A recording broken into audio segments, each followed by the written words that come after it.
बिस्मिल्लाहिर्रहमानिर्रहीम। Hello, welcome back to my channel chemistry zone. आज हम एक नया टॉपिक पढ़ रहे हैं जिसमें हमारे पास रिवीजन है यूनिट नंबर 1 की।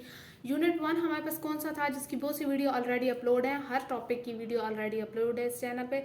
Structure of atom according to classical mechanics, ये BS बाहल की बुक से जो है ये सारा पढ़ाया जा रहा है। क्लासिकल जो हमारे पास मैकेनिक्स है, फर्स्ट चैप्टर था, इसकी सारे टॉपिक कवर हो चुके हैं। अब इसकी एक्सरसाइज की बारी है जिसमें हम डिफरेंट क्वेश्चंस करेंगे, डिफरेंट न्यूमेरिकल्स करेंगे और हमारे पास जो है ये अकॉर्डिंग टू क्वेश्चन हमारे पास थ्योरी दी जाएगी। ठीक है जी। तो कहीं पे अगर आपको लगे कि ये शॉर्ट है तो वो अकॉर्डिंग टू क्वेश्चन दिया जाएगा। तो चलिए जी स्टार्ट करते हैं। वीडियो को देखने से पहले आप चैनल को सब्सक्राइब कर लें ताकि आपको नई अपडेट मिलती रहे और आप मेरे साथ बने रहें। तो पहला क्वेश्चन हमारे पास है कि हमें डिफरेंट टर्म्स दी हुई है जिसमें हमारे पास पहली टर्म न्यूट्रॉन है, न्यूक्लियन है, atomic number, mass number, photo electric effect and threshold energy है। ठीक है। अब हमारे पास सबसे पहले जो है क्या चीज़ आ रहा है, न्यूट्रॉन आ रहा है। ये सारी atomic structure of atom means के एटॉमिक जो है स्टडी के अकॉर्डिंग ये क्वेश्चन दिया गया कि हमारे पास न्यूट्रॉन क्या है, न्यूक्लियन क्या है, ये सारी बेसिक चीज़ें। सबसे पहले न्यूट्रॉन की तरफ चलते हैं। तो हमें पता है कि हमारे पास जो है न्यूट्रॉन क्या चीज़ है। हमारे पास न्यूट्रॉन एक न्यूट्रल पार्टिकल है। कोई भी न्यूक्लियस में किसी भी एटम का न्यूक्लियस हो सकता है, तो उसमें जो न्यूट्रल सब एटॉमिक पार्टिकल्स होते हैं वो हमारे पास न्यूट्रॉन होते हैं। ठीक है, हमने इसकी डिस्कवरी वगैरह ऑलरेडी डिस्कस की है। तो चार्ज हमारे पास क्या होगा, जब न्यूट्रल बात है की गई है कि हमारे पास पार्टिकल न्यूट्रल है तो हमारे पास चार्ज जीरो होगा और यूनिट भी जीरो होगा। ठीक है। तो हमारे पास क्या चीज़ है कि न्यूक्लियस के अंदर होते हैं, प्रोटॉन के साथ पाए जाते हैं। मास जो है हमारे पास, या तो अगर AMU की बात करेंगे 1 होगा, अगर हम ग्राम्स की करेंगे तो हमारे पास ये होगा। यहाँ तक बात क्लियर है। अब हम देखते हैं सेकंड हमारे पास टर्म कौन सी है, this is nucleon. Second term is nucleon. So what are the nucleons? Nucleons are the total number of proton and neutron that lies inside the nucleus of any atom is called nucleon. Means के हमारे पास number of proton और neutron जो होते हैं वो हमारे पास, हम उन्हें क्या कहते हैं कि दीज बोथ, मतलब इन दोनों टर्म्स को हम कहते हैं कि ये न्यूक्लियंस है। अगर कोई आपसे ये कहता है कि न्यूक्लियंस जो होते हैं वो कौन से होते हैं, तो आप बता सकते हैं हमारे पास के प्रोटॉन और न्यूट्रॉन किसी भी न्यूक्लियस में होते हैं, हम उन्हें न्यूक्लियंस कहते हैं। ठीक है, न्यूक्लियंस, न्यूक्लियस मीन्स कि आपको जो है ये इस टर्म से भी पता चलेगा न्यूक्लियस में क्या चीज़ होती है, तो वही न्यूक्लियंस होते हैं, सब एटॉमिक पार्टिकल्स। अब हमारे पास थर्ड टर्म आती है एटॉमिक नंबर, जो बहुत ही इजी और बेसिक है। हमारे पास the number of proton in nucleus of any atom is called atomic number. हमारे पास जितने नंबर ऑफ प्रोटॉन्स होते हैं हम उसे क्या कहते हैं, एटॉमिक नंबर है। लेट सपोज हमारे पास सोडियम है, उसका 11 है, 11 प्रोटॉन। कार्बन 6 है, उसके कितने हो गए, 6 प्रोटॉन। तो ये सारे हमारे पास प्रोटॉन जो ये एटॉमिक नंबर होता है हम इससे Z से रिप्रेजेंट करते हैं। ठीक है, मैंने एक चीज़ नहीं लिखी, this is represent by Z। तो हमारे पास जो है ये Z है। मीन्स के मेरे पास लेट सपोज कार्बन है तो ये Z ऊपर आएगा, ये नीचे A आएगा, जिसे हम एटॉमिक मास कहते हैं। आगे ये एटॉमिक मास यहाँ पढ़ेंगे। तो ये मेरे पास क्या है, this is atomic number, this is mass number A हमारे पास। ठीक है, तो ये चीज़ें। अब हमारे पास यही मास नंबर आता है। मास नंबर हमारे के पास क्या है, the total number of proton and neutron in any nucleus of atom is called mass number. हमारे पास जो टोटल नंबर करते हैं, सम करते हैं प्रोटॉन न्यूट्रॉन का, तो वो हमारे पास मास नंबर होता है जिसे हम A से रिप्रेजेंट करते हैं। अगर आपने किसी चीज़ का मास नंबर फाइंड करना है तो आप P और N मीन्स के प्रोटॉन न्यूट्रॉन को ऐड करेंगे। लेट सपोज मेरे पास कार्बन है, कार्बन 6 है, उसका एटॉमिक नंबर कार्बन 6 है, तो 6 और 6 कितना हुआ, हमारे पास जितने प्रोटॉन होते हैं उतने न्यूट्रॉन होते हैं। अगर मेरे पास 6 प्रोटॉन है, एटॉमिक नंबर 6 है, तो ऑटोमेटिकली मेरे पास मास नंबर में क्या आएगा, 12 आएगा, क्योंकि मेरे पास जितने प्रोटॉन होंगे उतने न्यूट्रॉन होंगे। तो मेरे पास जब ये न्यूट्रॉन ऊपर नीचे होंगे तो वो आइसोटोप बनेंगे। ठीक है, एक चीज़ पे कंफ्यूज आप लोगों ने नहीं होना। एक टर्म हमारे पास आती है आइसोटोप्स, तो इसमें हमारे पास न्यूट्रॉन का डिफरेंस आ रहा होता है। अगर ओवरऑल बात की जाए तो मेरे पास जितने प्रोटॉन होंगे उतने न्यूट्रॉन होंगे, और अगर मैं इन दोनों को ऐड करती हूँ तो मेरे पास मास नंबर आएगा। मास नंबर मीन्स कि मेरे पास अगर Z जो है 6 है तो ऑटोमेटिकली मेरे पास प्रोटॉन 6 है तो न्यूट्रॉन 6 होंगे। 6 और 6 कितना हुआ, 12 हो गया। तो आपके पास ऐसे मास नंबर आ जाएगा। ठीक है, यहाँ पे मैं आपको लिख भी देती हूँ कि मेरे पास मास नंबर A जो होता है वो कैसे करते हैं, P+N। इसी फार्मूले के थ्रू आप लोग जो है वो मास नंबर फाइंड कर सकते हैं। अब एक बहुत ही बेसिक कॉन्सेप्ट आता है, मैंने इस कॉन्सेप्ट को कवर करने की कोशिश की है। अगर कहीं पॉइंट मिस भी हो जाता है तो आप लोग खुद से ऐड कर सकते हैं, लेकिन मुझे लगता है कि यही काफ़ी है। तो फोटो इलेक्ट्रिक इफेक्ट का हमने पीछे जो है कॉन्सेप्ट पढ़ा है कि हमारे पास जो है ये आइंस्टाइन ने दिया था, और इसी वजह से उसे नोबेल प्राइज़ भी मिला था 1905 में, कि उसने जो था ये क्वांटम थ्योरी के अकॉर्डिंग जो है ये क्या चीज़ निकाली थी, फोटो इलेक्ट्रिक इफेक्ट निकाला था। फोटो का मतलब कि हमारे पास फोटोन हो रहे हैं, इलेक्ट्रिक का मतलब इलेक्ट्रॉन्स की बात हो रही है, और हमारे पास ये इससे फोटोन और इलेक्ट्रॉन का क्या चक्कर है वो यहाँ पे पढ़ेंगे। तो डेफिनेशन मैंने लिखी है कि when a proton of incident light strike on the metal surface the energy of incident photon transmitted to electron जो मेटल सरफेस में होते हैं which escape from metal surface by kinetic energy 1/2 mv²। वो कहते हैं कि जब भी कोई फोटोन होता है, लेट सपोज ये कोई हमारे पास मेटल की सरफेस है और इस पे कोई भी आकर फोटोन लग रहा है, तो वो कहते हैं जो यहाँ पे फोटोन आएगा वो इंसिडेंट फोटोन है, ये अपनी एनर्जी यहाँ पे पड़े इलेक्ट्रॉन को देगा जो इस मेटल सरफेस में है। तो ये जब इसे अपनी एनर्जी कन्वर्ट करेगा तो ये वाला इलेक्ट्रॉन क्या होगा कि ये यहाँ से स्केप हो जाएगा, क्योंकि इसकी एनर्जी 1/2 mv² हो जाएगी, मीन्स कि अपनी काइनेटिक एनर्जी लेके यहाँ से स्केप हो जाएगा। तो ये हमारे पास फोटो इलेक्ट्रिक इफेक्ट है। फोटो इलेक्ट्रिक इफेक्ट की जो बेसिक बात है यहाँ से वो क्या चीज़ है कि आपके पास कोई भी रेडिएशन आती है, कोई भी लाइट आती है, वो किसी सरफेस पे लगती है और वहाँ उस सरफेस के इलेक्ट्रॉन्स को क्या करती है, नॉकआउट कर देती है, मतलब वहाँ से इतनी एनर्जी उसे अपनी दे देती है कि वो इलेक्ट्रॉन्स जो है वो क्या होता है कि वो एक्साइट होकर वहाँ से निकल जाता है, एमिट हो जाता है। तो इससे हम कहते हैं ये फोटो इलेक्ट्रिक इफेक्ट है। बेसिक चीज़ ये है कि यहाँ से इलेक्ट्रॉन्स जो है वो एमिट होते हैं, किस चीज़ के थ्रू, कोई रेडिएशन, लाइट या फोटोन के थ्रू। यहाँ तक बात क्लियर है। अब एक्सप्लेनेशन की अगर बात करते हैं तो कहते हैं the greater the intensity of incident light merely implies the greater number of photons each of which release 1 electron. वो कहते हैं जितनी ज़्यादा इंटेंसिटी होगी हमारे पास जो लाइट फोटॉन्स आ रहे हैं, इस रेडिएशन आ रही है, वो क्या करेगा, वो एक एक इलेक्ट्रॉन निकालता जाएगा। लेट सपोज मेरे पास ये एक रेडिएशन आ रही है तो इसकी बहुत ज़्यादा हाई इंटेंसिटी है, तो ये इसकी में बस ये सिर्फ एक ही इलेक्ट्रॉन निकालेगी, एक इलेक्ट्रॉन को अपनी एनर्जी देगी और वो इलेक्ट्रॉन निकलेगा। ऐसे नहीं है एक रेडिएशन कोई 10-12 निकाल ले, ऐसी बात नहीं है, ठीक है। वो कहते हैं it increases the rate of emission of electrons while kinetic energy of individual photons remain unaffected. वो कहते हैं कि हमारे पास जो है अगर मेरे पास इंटेंसिटी ज़्यादा होती है तो मेरे पास इलेक्ट्रॉन्स जो हैं, मीन्स कि जितनी ज़्यादा रेडिएशन आती जाएगी यहाँ से हमारे पास उतने ज़्यादा इलेक्ट्रॉन्स जो हैं वो चलते जाएंगे, निकलते जाएंगे। लेकिन यहाँ पे जो एक हमारे पास फोटोन होगा, एक रेडिएशन होगी, उसकी एनर्जी पे कोई इतना ज़्यादा इफेक्ट नहीं आएगा। यहाँ तक बात क्लियर है। In order to release an electron from the metal surface, the incident photon has first to overcome the attractive forces between exerted by the positive metal आइन। मीन्स के आपके पास कोई मेटल सरफेस है, मेटल का मतलब होता है M+, ठीक है।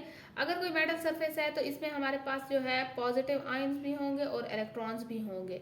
तो इन पॉजिटिव और नेगेटिव में क्या होती है कि अट्रैक्शन होती है। आपके पास पता है कि कोई भी मेटल सरफेस है, इस पे M+ है, O+E नेगेटिव है। तो हमारे पास ये मेटल सरफेस का क्या है कि ये हमारे पास पॉजिटिव आयन है, मीन्स कि अगर कोई मेटल सरफेस है वो एक इलेक्ट्रॉन लूज कर रही है तो उस पर ऑटोमेटिकली एक पॉजिटिव चार्ज आ जाएगा। अगर इस पर कोई पॉजिटिव चार्ज आता है तो और यहाँ ये वाला इलेक्ट्रॉन है तो इसके लिए फिर भी अगर एक लूज कर भी रही है फिर भी नेगेटिव और पॉजिटिव के दरमियान क्या होती है, अट्रैक्शन होती है। जो आने वाली रेडिएशन इस इलेक्ट्रॉन पे लगेगी तो उसमें इतनी एनर्जी होनी चाहिए कि वो इस इलेक्ट्रॉन को जो है ना यहाँ से निकाल सके, मीन्स कि इसकी और इसकी अट्रैक्शन को वो कम कर सके, ओवरकम कर सके, इनकी अट्रैक्शन को ख़त्म करके इस इलेक्ट्रॉन को निकाल सके, ठीक है। तो यहाँ पे ये वाली बात की गई। अब इसकी थोड़ी सी जो है हम डायग्राम देखते हैं, फिर मैथमेटिकल एक्सप्रेशन देखते हैं हमारे पास क्या चीज़ है। चलें जी, अब आप लोग स्टूडेंट्स देख सकते हैं मेरे पास क्या चीज़ है कि डायग्राम की बात की गई है। अगर मैं डायग्राम की बात करती हूँ तो मेरे पास क्या चीज़ है कि ये HV जो है मेरे पास ये फोटोन है। फोटोन मीन्स के इंसिडेंट रेडिएशन कह सकते हैं या लाइट भी आप लोग कह सकते हैं। अब मेरे पास ये क्या चीज़ है, ये मेटल सरफेस है। मैंने यहाँ पे आपको अच्छे तरीके से बता दिया कि ये मेरे पास इलेक्ट्रॉन है। जब मेटल एक इलेक्ट्रॉन मीन्स के लूज करेगा तो उस पर पॉजिटिव आएगा और ये साथ में इलेक्ट्रॉन मैंने अलग करके दिखा दिए।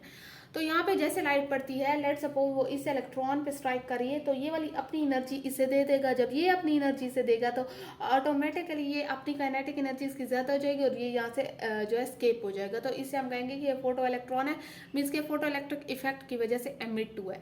तो ये वाली चीज़ जो थी, ये फिनोमिना आप साथ में लिख भी सकते हैं, इसे एक्सप्लेन भी कर सकते हैं कि ये लेबल भी कर सकते हैं कि मेटल सरफेस है और ये इसमें इलेक्ट्रॉन्स है और ये फोटो इलेक्ट्रॉन्स है और ये रेडिएशन आ रही है और यहाँ पे एनर्जी ट्रांसमिट हो रही है। तो ये आप लोग लिख सकते हैं। तो यहाँ पे आप मैथमेटिकल एक्सप्रेशन की बात की गई है, वो कहते हैं कि the H V is the energy of incoming. यहाँ पे एच वी जो है ये क्या है, इनकमिंग फोटोन की एनर्जी है। H V nought is the minimum energy of an electron to escape from the, अब जो यहाँ से वो निकल रहा है, तो लेट सपोज मैंने यहाँ पे इसे एच वी नॉट कह दिया कि ये मिनिमम अमाउंट ऑफ एनर्जी है जो किसी इलेक्ट्रॉन को चाहिए यहाँ से स्केप होने के लिए, ठीक है। तो फ्रॉम द मेटल, और 1/2 mv² उसकी वही kinetic energy of photo electron है, ठीक है। किस एनर्जी से गया है यहाँ पे, 1/2 mv² की वजह से।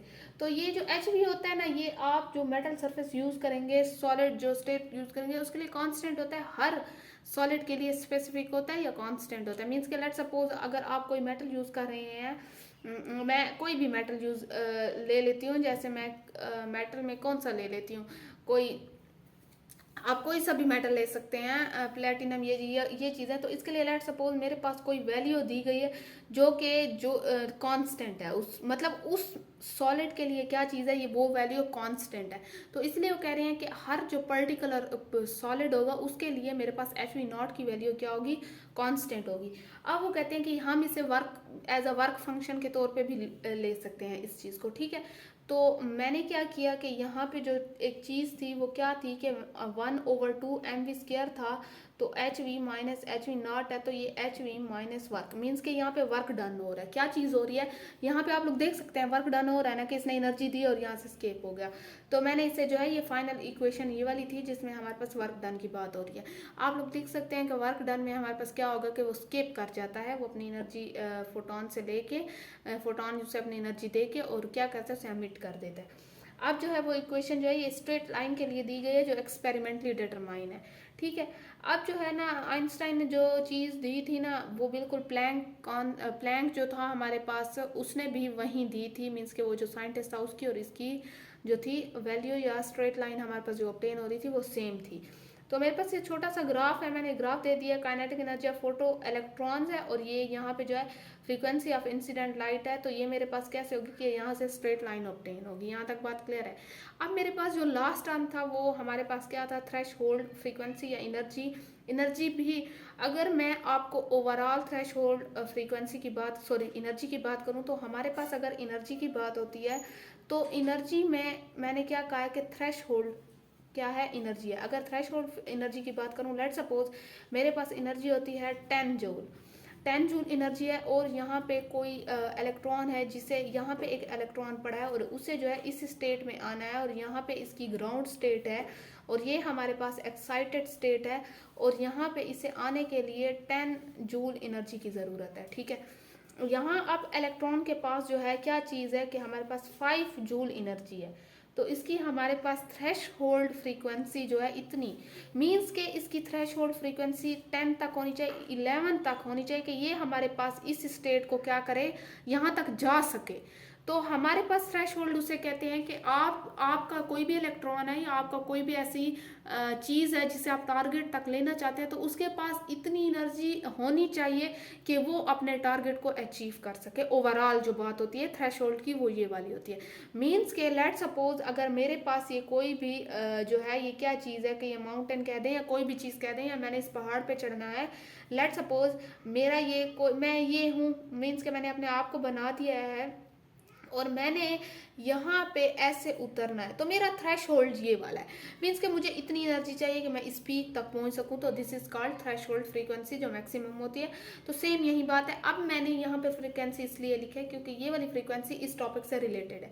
थ्रेश होल्ड फ्रीक्वेंसी जो है ये कौन से फोटो इलेक्ट्रिक इफेक्ट के जो टॉपिक है वो उससे रिलेटेड है और यहाँ पे हमें दी भी वो इसलिए गई है क्वेश्चन में।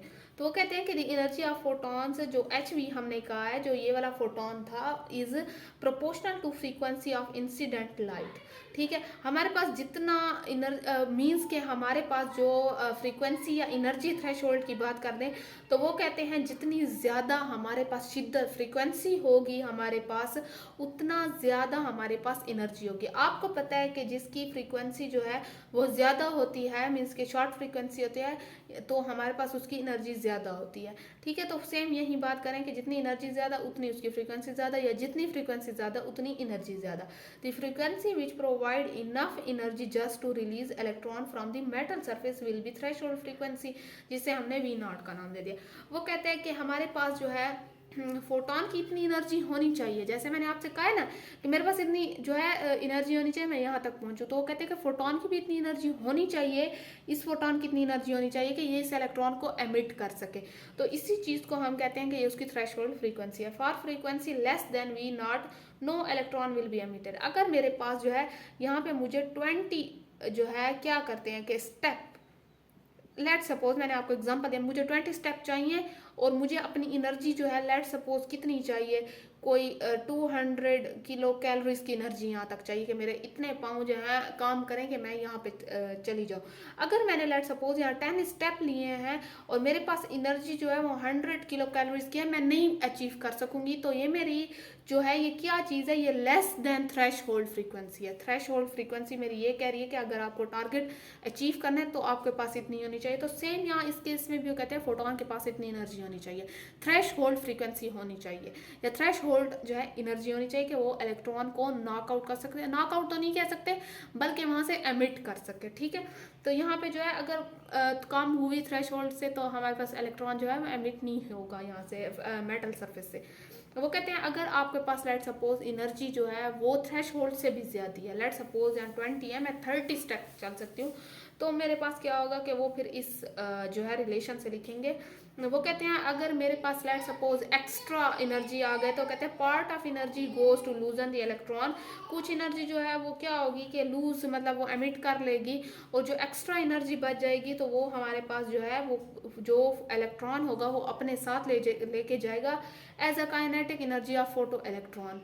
तो आई होप सो यहाँ तक आप लोगों को बात समझ आ गई होगी। अब जो अगला क्वेश्चन है वो हम देखेंगे अगली वीडियो में। यहाँ ये थोड़ा सा लेंथी हो गया था हमारे पास क्वेश्चन, जिसमें बहुत सी टाइम से। चलिए जी, अब तक के लिए इतना काफ़ी है। मेरे साथ बने रहें, चैनल को सब्सक्राइब करें, कमेंट करें, शेयर करें, और अगर कहीं आपको लग रहा है कि आपको टॉपिक की समझ नहीं आई तो आप लोग कमेंट सेक्शन में मुझे बता सकते हैं कि आपके कौन से डाउट है। चलिए जी, अल्लाह हाफिज़।